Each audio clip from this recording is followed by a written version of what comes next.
evening is to present to two people, which is a pleasure to do, honorary membership of the Hornchurch and Upminster Rotary Club. We do this in recognition of the work that we've done for Rotary International, service above self, and obviously particular help that they give Hornchurch and Upminster in particular. And the first one that I present is to past District Governor Brian Piccolo. I'm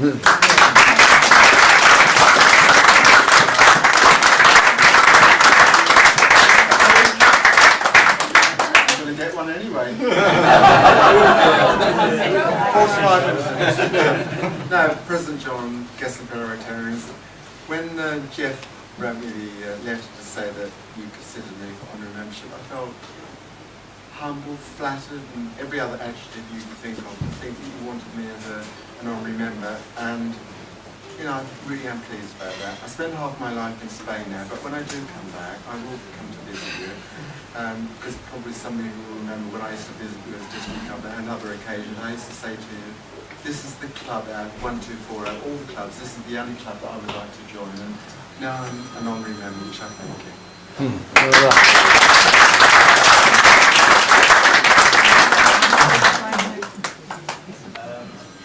The second honorary member that I have great pleasure in presenting the certificate to is someone who's done not only a great deal of work for Rotary International, he's done a great deal of work, second to none, to the foundation. He's a past president of Hornchurch and Upminster Rotary Club, and I have the pleasure of saying he was the president who inducted me into the club, and that is Colin Freeman.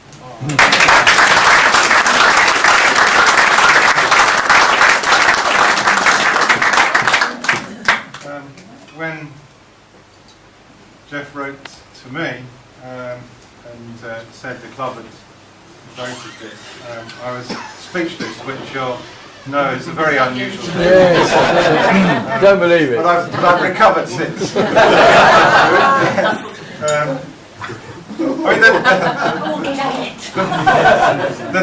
The thing is, in my mind, this sort of honour goes to people who've been members of the club for decades and decades, and I certainly haven't been that. So it's really unexpected, but a great honour, and thank you very much indeed, President John and members. Thank you.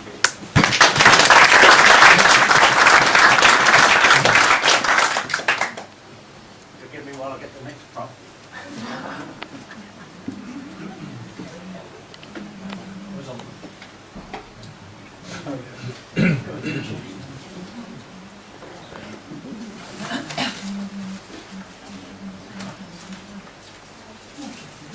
I have no idea what's in these. I must admit, it's a complete mystery.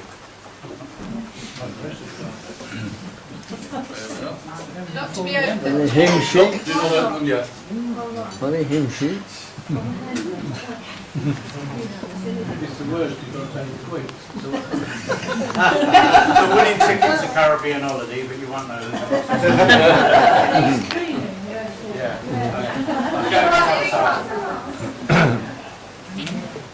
Waiting with bated breath.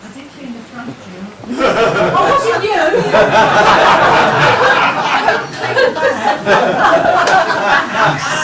Sorry! The next Presenting face. The next pleasure I have to perform is that within the club we normally present Rotarian of the Year, which is the President's choice, and my choice is for somebody who, in my opinion, not only does service above self, works 7 days a week, not only helping the club but helping everyone that needs helping. And to be honest with you, it's made my life very easy this year.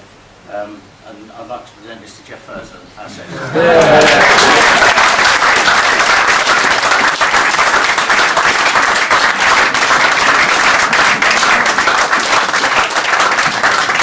Thank you very much indeed. You can clean it now.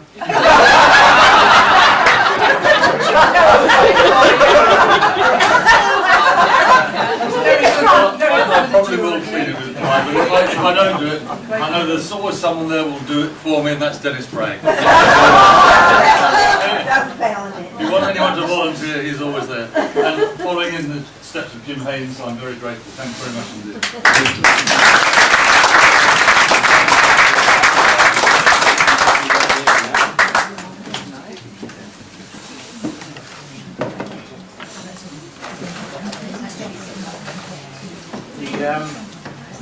Within Rotary, as most of the Rotarians will know, is Paul Harris was the founder of Rotary in 1905. We got together with people in his industry. He was a lawyer, and this is an award that's not handed out lightly, and we kind of don't necessarily hand them out every year. But it's handed out once again to the Rotarian who's done a lot for Rotary International, the club, and generally helping fellow people. And once again, it fell upon me to nominate someone who we hand this to. And once again, I had no hesitation at all in someone who works once again 7 days a week. And I'd like to our Honourable Secretary Jeff Thurston. Jeff.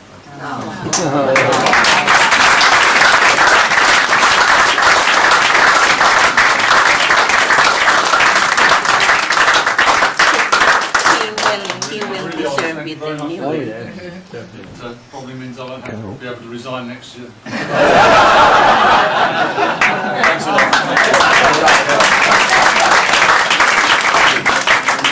I'm really honoured. You will deserve it here.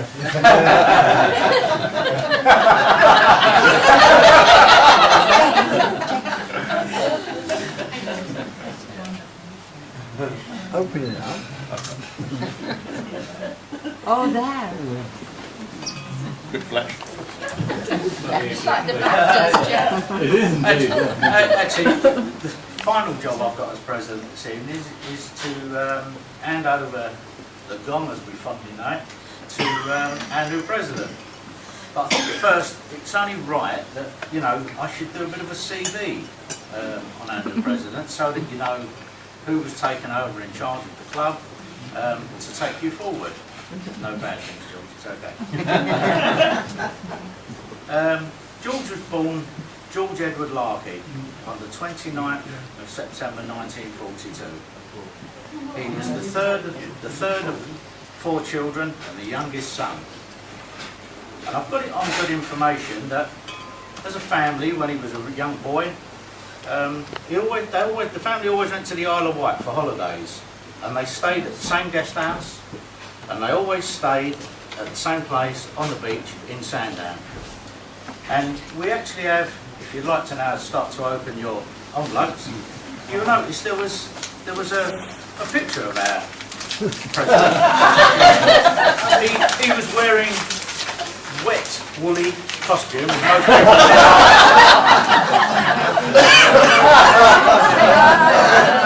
Oh, it's only little. Really, where are you looking?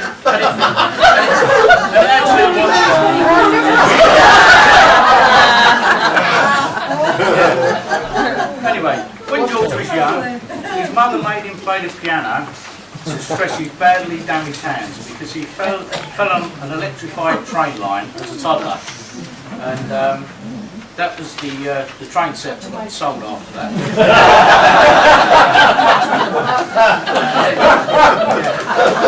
He was actually sent to the same hospital as the plastic surgeons who looked after the airmen after the war. And on one occasion, George was locked into the front room to practice on the piano.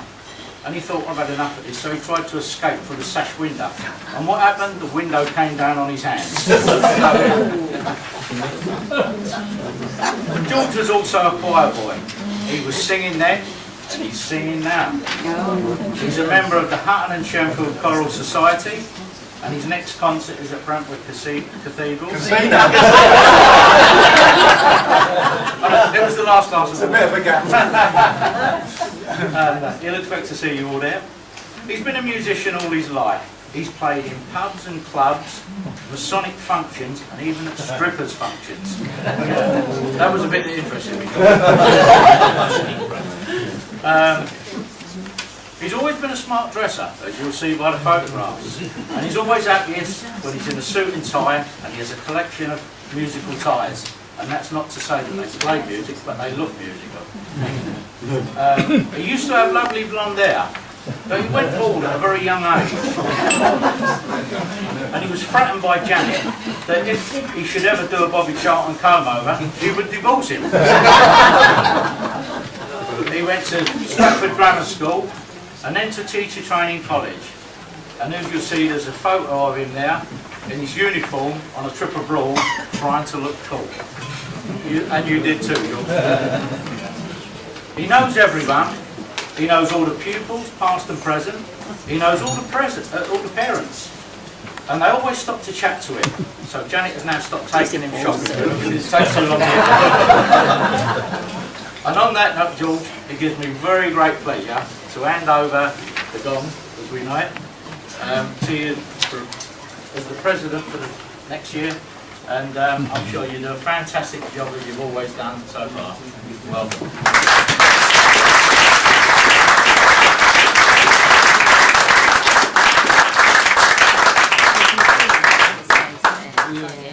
We don't have speeches on this night, ladies. Tonight. Because you get told off, except tonight. But I'd like to say three things. I hope you've had a good evening. Thank you for coming. Two, if things go wrong, blame Colin, because he brought me into the club. And thank you for that.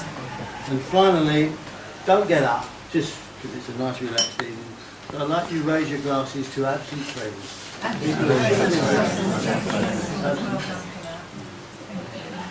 Thank you. I'll do my best for you. Thank you.